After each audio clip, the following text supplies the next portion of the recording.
ज्ञानेश्वरी अध्याय 16 भाग 7. आत्तापर्यंत भगवंतांनी दैवी गुण आणि आसुरी वृत्ती याबद्दल खूप काही सांगितले. आता या अध्यायाचा ते समारोप करणार आहेत. पुढे ते म्हणाले, पार्था, दैवी गुण किंवा मोक्ष संपदा हे काहीच न आवडणाऱ्या मनुष्याला आत्मघातकीच म्हटले पाहिजे. तो वेदाज्ञा पाळत नाही, त्याला कसलाही विधिनिषेध नसतो. स्वैराचाराचे अफाट जंगलच त्याला फार आवडते. मोक्षरूपी नदीतले फुकट मिळणारे पाणीसुद्धा तो चाखीत नाही.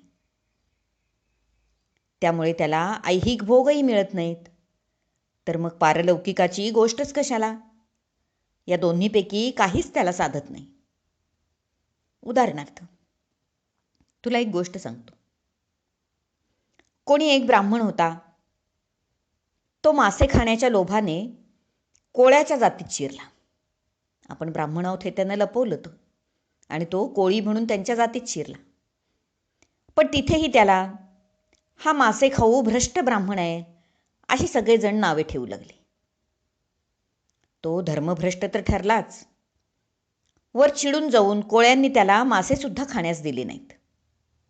त्यामुळे त्याला मासे खाणेही साधले नाही आणि त्याचे ब्राह्मणत्वही गेले. त्या मनुष्याप्रमाणे या आसुरी वृत्तीच्या व्यक्तीची स्थिती होती. तो ऐहिक पारलौकिक दोन्हीलाही मुकतो. म्हणून बाबा रे, ज्याला आपले कल्याण साधायचे असेल त्याने वेदाज्ञा पाळावी आणि चारही पुरुषार्थ साधावेत.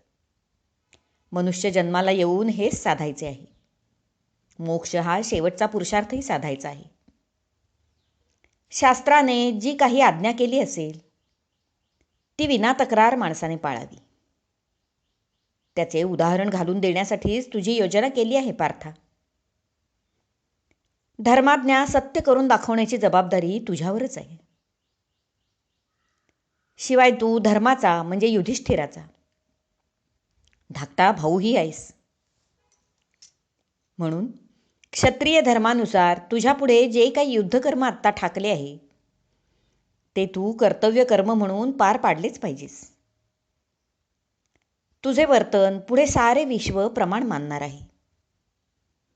म्हणून तू योग्य तेच आचरण करायला हवेस. तू क्षत्रिय म्हणून बाहुबलाने सामर्थ्याच्या बळावर धर्मस्थापना करणे हे तुझे परमकर्तव्य आहे. माऊली म्हणतात, येणेप्रमाणे भगवंतांनी अर्जुनाला आसुरी संपत्तीविषयी विस्ताराने सांगितले. त्यातून बाहेर कसे पडावे तेही सांगितले. आता अर्जुन पुन्हा एक चांगला प्रश्न भगवंतांना विचारेल. तो ऐकण्यासाठी आता सावरून बसावे. जसा संजयाने व्यास महर्षींच्या आज्ञेवरून कुरुक्षेत्रावरील सारा वृत्तांत धृतराष्ट्राला सांगितला, तसा मीही श्री गुरु निवृत्तीनाथांच्या कृपेने या गीता तत्वज्ञानाचा अर्थ उलगडून तुम्हाला सांगणार आहे. तरी आता पुढील कथा ऐकण्यासाठी अवधान द्यावे हीच प्रार्थना. इथे 16वा अध्याय समाप्त होत आहे. आता आपण आपल्या नेहमीच्या पद्धतीप्रमाणे या अध्यायाचा थोडक्यात सारांश बघूया.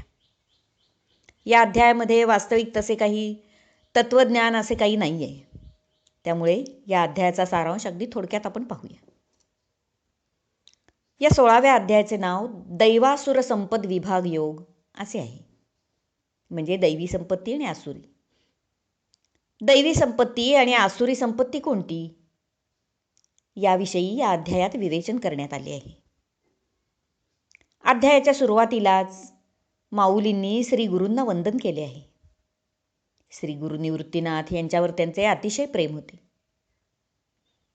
15व्या अध्यायात भगवंतांनी सर्व ज्ञान किंवा मोक्ष सिद्धांत अर्जुनाला उलगडून सांगितला. ज्ञाना इतका बलाढ्य उपाय मोक्षासाठी कोणताच नाही हे स्पष्ट केले. त्यामुळे आता सांगायचे असे काही उरलेच नाही. तरीही साध्या भोळ्या साधकांसाठी भगवंत आता ज्ञानाला आडसाटा घालणारे काय आणि हितकारक काय हे सांगत आहेत. त्यासाठी मोक्ष साधून देणारे दैवी गुण किंवा दैवी संपत्ती कोणती आणि मोक्षापासून दूर नेणारे आसुरी गुण किंवा आसुरी संपत्ती कोणती, त्याचे विवेचन या अध्यायात ते करणार आहेत. दैवी गुणापासून त्यांनी सुरुवात केली. त्यामध्ये निर्भयता, सत्वशुद्धी, अनन्यभाव, दान, यज्ञ, तप आणि आर्जव यांचे सविस्तर वर्णन केले. तदनंतर अहिंसा, त्याग, कुणाची निंदा न करणे, अपैशून्य, दया, मार्दव या गुणांचाही उल्लेख सविस्तर केला. त्यानंतर धैर्य, निर्वैरपणा, अमानित्व यांचे महत्त्व विशद केले. हे झाल्यावर त्यांनी दर्प, दुरभिमान, क्रोध, निर्दयीपणा, नास्तिकपणा अशा आसुरी किंवा वाईट गुणांचा उल्लेख केला आहे. हे वाईट गुण 6च आहेत. आसुरी दुर्गुणामुळे त्या जीवाला मी काय काय शासन करतो तेही भगवंत सांगायला विसरले नाहीत. ते म्हणतात, अशा जीवाची मनुष्य ही पदवी मी आधी काढून घेतो. मग वाघ, सर्प, विंचू अशा अधम योनीत जन्माला घालतो.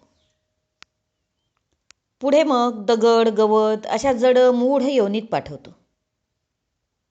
म्हणून ज्याला आत्मकल्याण साधायचे आहे त्याने आसुरी संपत्तीचा किंवा दुर्गुणांचा त्यागच करावा. काम, क्रोध, लोभ या 3 महादोषांपासून दूर राहावे. वेदाज्ञा पाळून धर्म, अर्थ, काम आणि मोक्ष हे 4ही पुरुषार्थ साधावेत.